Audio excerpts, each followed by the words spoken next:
thank you very much, everyone. Thank you for coming in to the SAP Metal Mining Chemical Summit.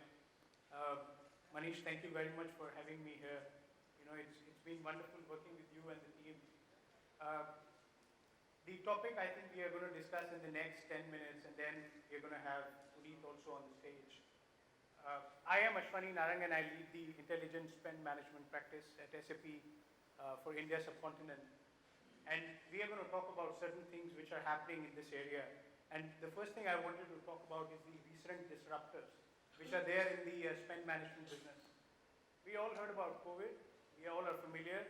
And a few days ago, we were discussing with a customer, and we were just brainstorming, is COVID going to be back? 3 months ago, we were hearing the murmur, can we start with the restrictions back again? But then, thankfully, it's out for now.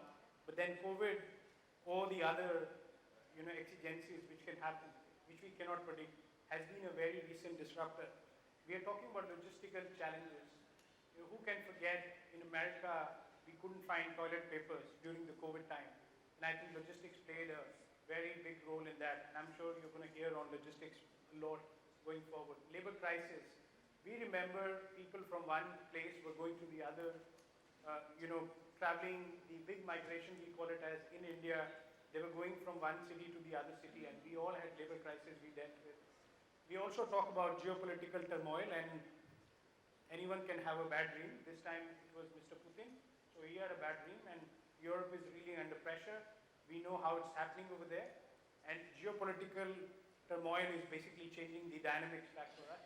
Sustainability, even you talked about it just now, is right on the agenda of the MD, the CXOs, to say how we can be a more sustainable organization. And last but not the least, inflation. Hopefully it's curbing down a little right now in India, but let's say that's a problem also which we have been facing. So these are recent disruptors, and if we go into the top 7 problems in 2023, and that's that's something, a survey which Hackett did its own study, Gartner did it, SAP did it, McKinsey did it, and all the big 4 firms, And we could get onto 7 big problems which the companies are going to deal with in 2023. And the first is going to be managing risk. And let me ask you this question. How many in this room can tell me how many of my suppliers are going to be bankrupt in the next 6 months?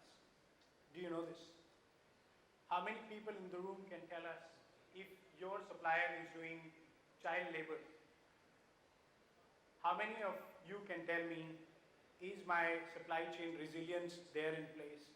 For that matter, I'm not going to reel under the working capital management pressure in the coming days.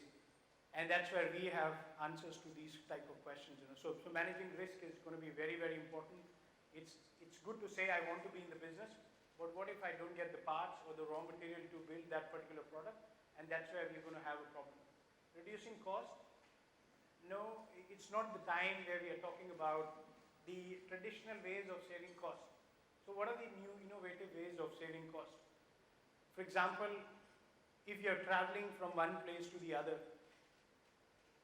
and there the situation on proactively giving me a feedback from the system, if I'm paying right for that travel, is one way of looking at it. Or even if you're looking at a very simple thing like expense, are the policies getting adhered to? And that's one way of looking internally in your organization rather than looking outside as well. Or for that matter, are you doing vendor managed inventory? Because that's the capital which is blocked in your company right now. So what are the ways by which I can do a dynamic vendor managed inventory on my dashboard? And that's where I have a view of my supplier's inventory immediately, which can help me. Or delivering on the evolving value of procurement. If I give you a problem statement, if a chairman or a CEO gives you a problem statement tomorrow, can you give me 1,000 crore rupees cash on table in the next 3 to 6 months? And that's a working capital problem I have. Can you do that? And what are the ways to do it? And that's a very burning question which is coming back to us nowadays, because people are reeling under cash pressure. They need capital.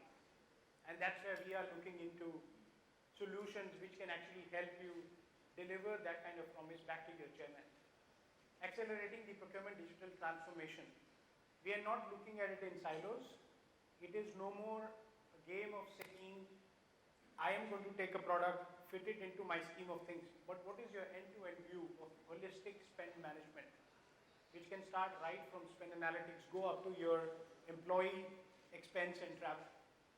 And that's how we are going to be looking into, delivering the holistic spend management value. Driving corporate sustainability. If I ask you a question today, can you tell me how much of your spend is green as of today? So let's say if you spend 100 rupees in your company, how much of that spend is through green channel?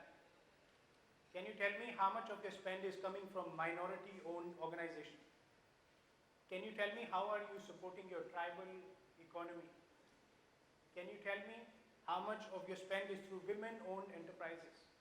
Now the question is, why am I asking this? Because SEBI has come out with a guideline which says, like the way you're giving your quarterly numbers, report back to the street, you have to give your sustainability scorecard as well back to the street. And if you have no handle onto this, there's no way you're going to be calculating it or presenting it back into the market. And that's a very big problem lying in front of us. So as SAP, that's what we are basically doing for our customers. And you would have heard, if you got a chance to hear the Sapphire, just 3 days ago, we have launched the sustainability exchange, data exchange, which is basically your green line ledger tagged with the business network. And that's going to tell you if I can have that sustainability scorecard on my table as well. Another is talent disruption, and I think we all are reeling under pressure because of talent disruption. Now, I might have 100 CVs on my table. I want to hire one person. Is there a way I can look into the system and say this CV is the best? That's a very simple problem, right? 100 CVs, I need to pick up one. Imagine 100,000 CVs you have on your table because you have a lot of contingent labor and you need to find 5 people best suited for this job. Can your system do this for you? If the answer is no, then we are getting into a practice where we are trying to hit the nail. Probably it's going to hit, probably it's not going to hit. And I think the last one is going to be predictive analytics. Before I get into a sourcing event, do I know, or is there a mechanism to know what should be the price of this particular item? And therefore I know if I'm paying below par, above par, or on an average when it comes to industry standards. And I think these 7 issues are going to be very, very important in 2023, where we are getting burning questions, and that's what we are trying to solve for our customers. Now going forward, what are some resilience stats? Now these are very important. Okay, so if you look at it, almost 67% global retailers are saying disruptions have changed the way they source from. And I can tell you about one of my customers which said, I need all my A-class item suppliers within a 200-kilometer vicinity. That's in India.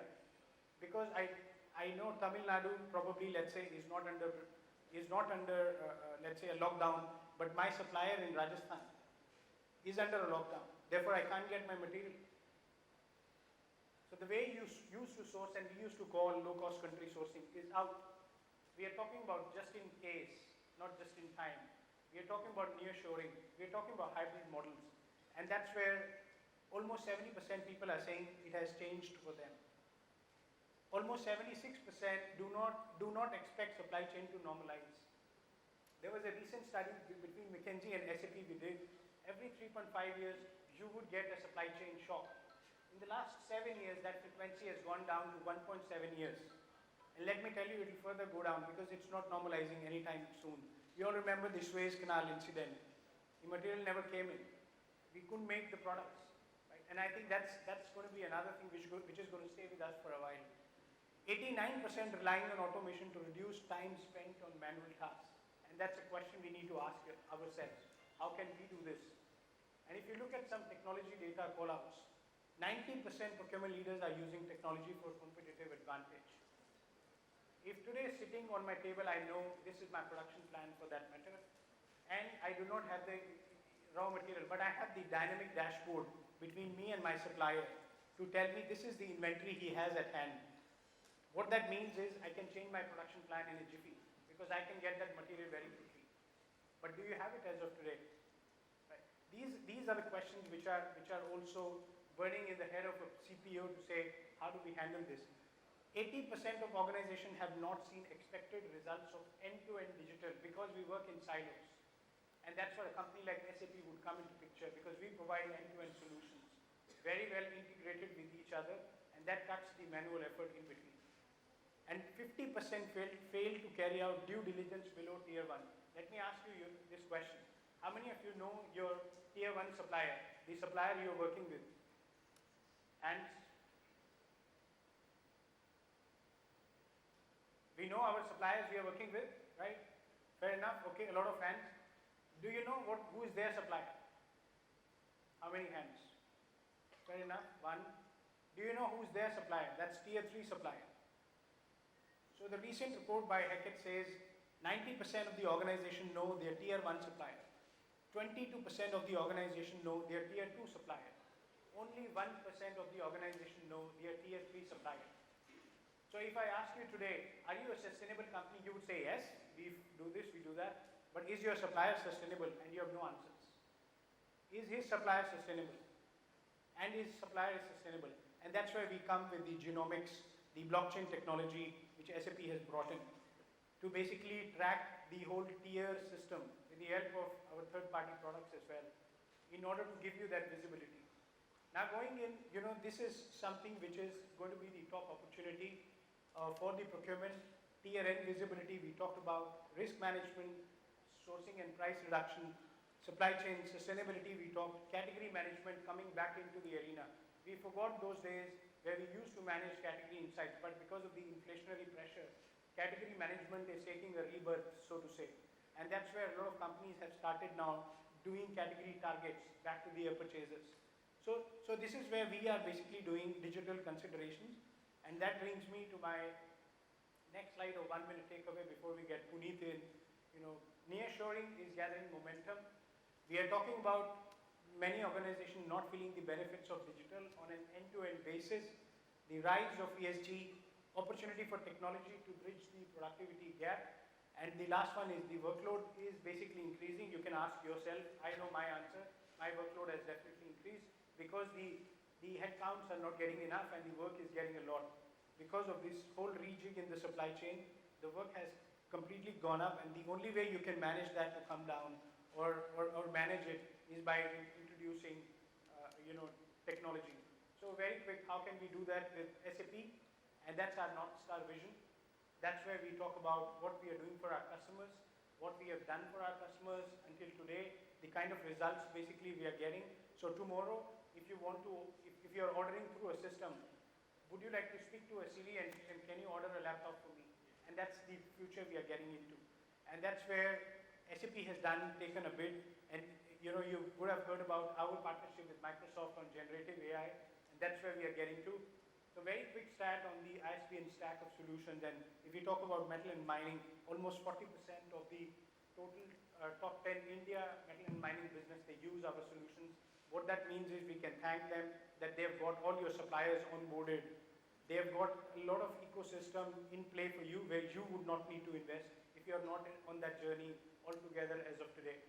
Okay. Or for that matter, if you talk about chemical, almost 50% of top 10 pharma chemical companies are using SAP solutions in order to do it. So we talk about Ariba, Fieldglass, Concur, Tolia, for that matter, iCertis as well on the contract compliance. And which brings me to the topic of getting somebody on the stage who has been very instrumental in driving the whole transformation across the JSW group, and he is basically the Executive Vice President of Central Procurement in JSW, Mr. Puneet Jagatramka. Can you please give a big hand?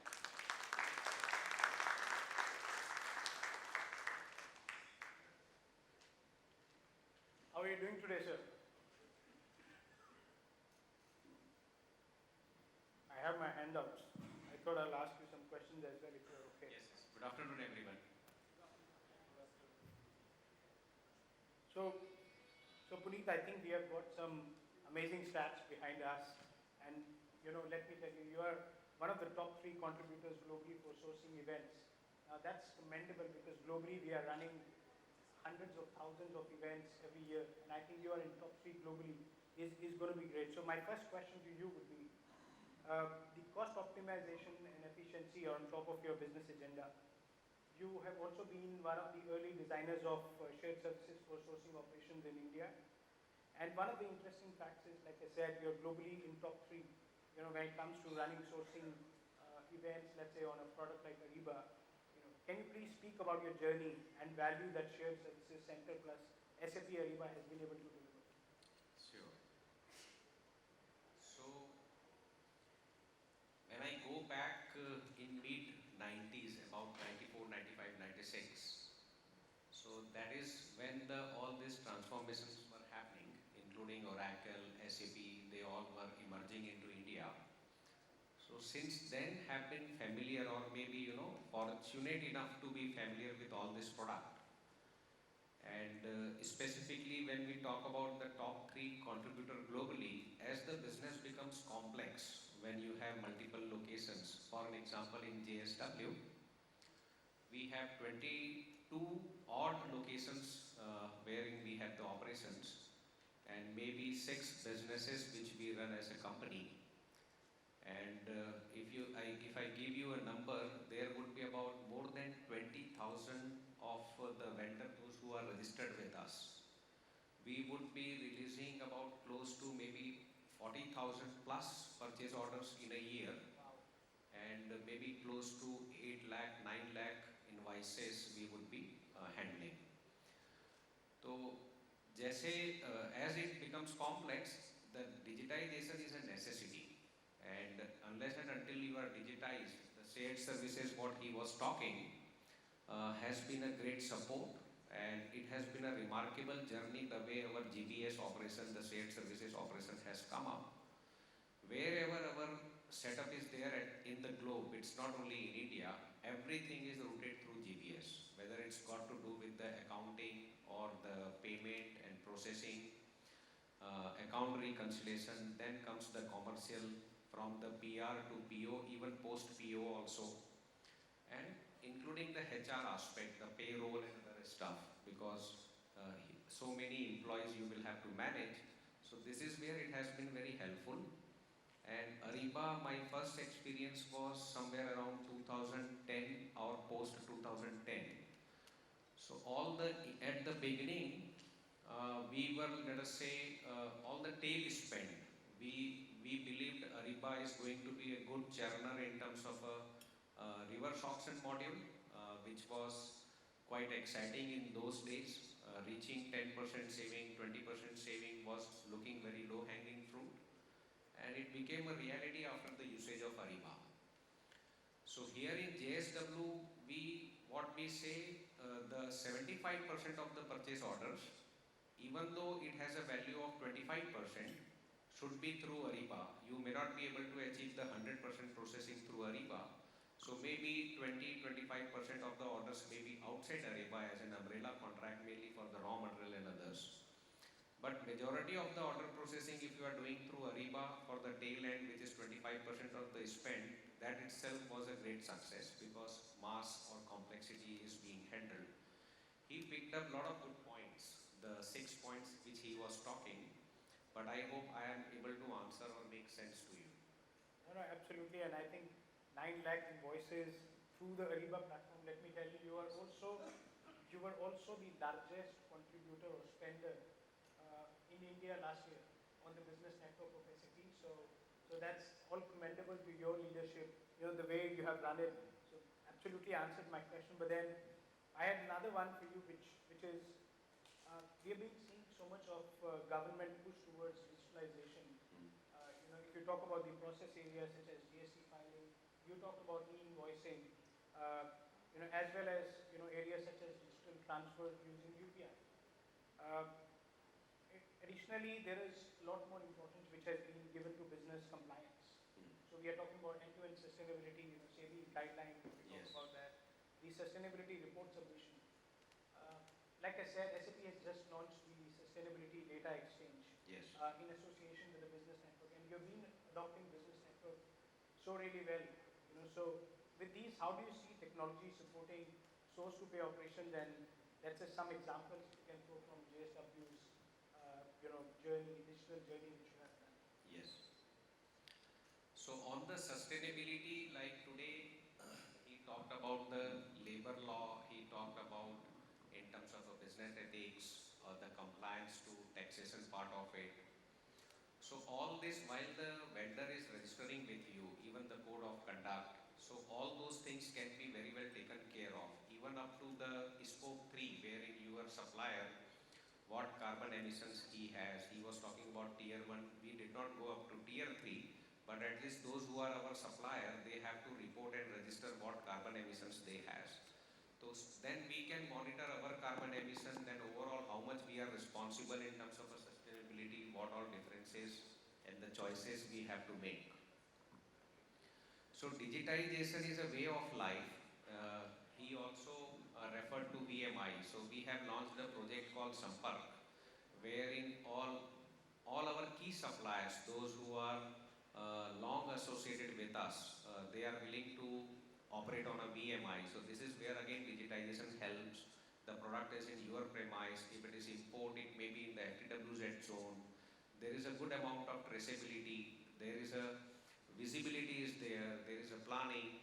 So it helps a lot when you have a large operations and setup, especially into the manufacturing. I think wonderful. So I think on Sampark, wherein Ariba Network also offers Yes. something on VMI, Yes. is something we would love to work with you, and that gives me a segue to get into my next question, which is you've been in JSW for almost 3 years now, and prior to that you were with Vedanta Group of Company, as Vedanta is running 9 Ariba instances in their company. In fact, Hindustan Zinc Limited does VMI through SAP Business Network, with all its suppliers. So we've been happy to partner with both of you, the organizations, and in the digital transformation journey for procurement. But how do you see the role of CPOs changing in the next 3 to 4 years? So let's say beyond cost saving, what are your top priorities in the metal and mining industry, and how do you see that technology can help you support those KPIs? Yes. So in terms of a CPO, the 6 pointers what Ashwani had in his presentations has been a big learning. Earlier people were only looking into the cost. They never thought there can be any COVID or pandemic. I see a lot of people from even Vedanta and from our company here. So we were just chatting about it. The last 3 years has been phenomenal. Great, I would say, learning in terms of any and all kind of surprises. So to deal with the COVID or any geopolitical risk, including the sustainability which has become a norm now, inflation is another bomb which is going to come in. So which part of the world will be highly under the inflation? Should you continue the sourcing from there or not? And in COVID times, the supply chain which he referred as a logistics. So what comes to my mind is the more geographically diversification globally and within India. So as much as you can diversify your sourcing is very much advisable, because even if one tap is closed, you can manage with balance of the tap to keep the operations going. And we do work in those lines. It is not necessarily the nearest source should be with us. It should be as much as possible diversified. There was a time when the vessels were also not available because of the geopolitical crisis, and so whatever sustainable way of engaging with the shipping line, those who does not fall into the sanction and then keep the goods coming in. So all those things we should look into. Then you said in terms of a digitization. So as of now, we are fully on Ariba in terms of a procurement land space, and whatever further development within Ariba we have to do in terms of a customizations, we keep doing it for our requirement. And last thing would be we in India are in Amrit Kal. That's what we say. When we look at any other global economy, we may be far ahead of them in terms of our resources, our ability, capability, manpower. He also referred about the manpower shortages in the COVID time in the various part of the globe. So Australia might not be opening, for an example. That was a great example. They did not allow, they were the last to allow for the travel, they had the biggest problem in terms of their employee being available on the ground for the operations. We should focus as much as possible within India, as much as indigenization possible also we should do within India. Government has been opening up all the resources, lot of mine auctions are happening. So that's going to be the future runner in terms of economy instead of depending outside India. No, I think fairly said, and I think if I need to summarize, the kind of benefits you've been generating for the company under your leadership, Puneet, we wanted to thank you first for that, and I totally get your point on nearshoring, but of course looking outside, don't be close to it. But then technology is one pivotal pillar which has been able to connect you with your business partners, whether they are logistics or they are from assets or they are your raw material, indirect material partners. So a fair takeaway, and we totally appreciate the journey which you have done with us. Uh, with that, I just wanted to open the floor. If you have any question for Puneet, happy to pass on the mic. Yes. In fact, very precisely on Ariba, I would say everything you can trace to the end, whatever we have. And the visibility is there in terms of a planning when we talk about the inventory. So we have a fantastic dashboard because carrying excess inventory or inventory in short, both are not good for the company. And when you have a multiple location, it helps. Beyond that, there are chances of error are also less because everything is going to be keyed in by the seller himself. So the chances of error are also going to be the less. You are able to collaborate with the suppliers also well digitally. That's where it helps. And one thing which on behalf of all of us and audience, we would request SAP. The vendor discovery is something which is there as a provision in Ariba. How it can be further enhanced so that we get an exposure and get to know more and more vendor for a particular item. Very short answer, and I think I don't want to go beyond the company line, but we are working on certain things wherein once you go for vendor discovery, SAP is going to come out with something called as public catalogs, and that's a future innovation we are working on wherein it can help you discover more suppliers. Second, you would also get a ticker on it if they are sustainable, yes or no. You would also get a risk score associated with that supplier. If let's say they've defaulted on payment for a particular customer, you would know it beforehand, before even getting into a transaction with that supplier for that matter. So there are multiple things which are lined up, and we take your feedback, sir, and we're going to get back to you how we are basically addressing it.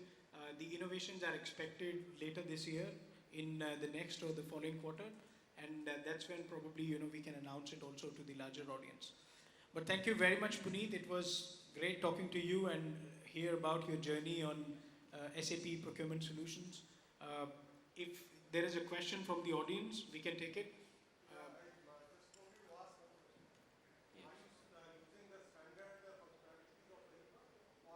Customized it, and to what extent is customization possible? This is there are two questions actually. One question is directed to you. Another question is to SAP. We are from a PSU sector. Yes. So a lot of procurement is happening on GEM now. In fact, there are the directives. So is the Ariba being extended to cover that portion also? That is one question, and sir, one question. So Ariba customization we keep doing in terms of the reverse auction platform primarily. Sometimes we try to link it to the index what suits us, what we want to do it. So customization is happening in the periphery primarily on the reverse auction side. And in terms of a dashboard generation, then you may have an added on software beyond Ariba, but your base will remain Ariba, and then you can have the software developed to suit your requirement in terms of what kind of a dashboard you need. So, just to add to Sir's point, we have BTP. I don't know if this session has already happened on BTP, but BTP can actually plug and play with Ariba. That's what Puneet is trying to mention, and we are also generating. Puneet, the recent project we are doing for you on BTP for NFA, or PCS, is something which can give you a lot of customizations also across this portal of Ariba. And second, to your question, when you say that because you come from a PSU, how do we basically take care of the GEM portal, so to say? It is not only about the GEM, but even if you talk about things like Flipkart, Amazon, if you have a relationship with them, the Ariba guided buying can have an API going to GEM, going back to Flipkart, or maybe your personal supplier, for example, Siemens, or for example, NBC, where you're buying a lot of bearings from. Even that can be associated back to the Ariba network. So it's like an Amazon platform itself. You go in, you click a button, you get into the Siemens website, you pick up the material which you want, and you're back within your Ariba domain. And that's something which is absolutely workable, even associating back to the GEM portal as well. So happy to converge, sir, probably during the breaks, or we can come to your premise and have a discussion on this as well. We follow a lot of your drafts in terms of a tender, contract, and we use it as a benchmark to design for us. Yeah. Perfect. So, I think we are on top of time. So, Puneet sir is here. Please feel free to speak to him during the break, or let's say, he can share more insights of the innovation they've been doing. But Puneet, thank you very much. It was a pleasure having you with us. Thank you. Thank you.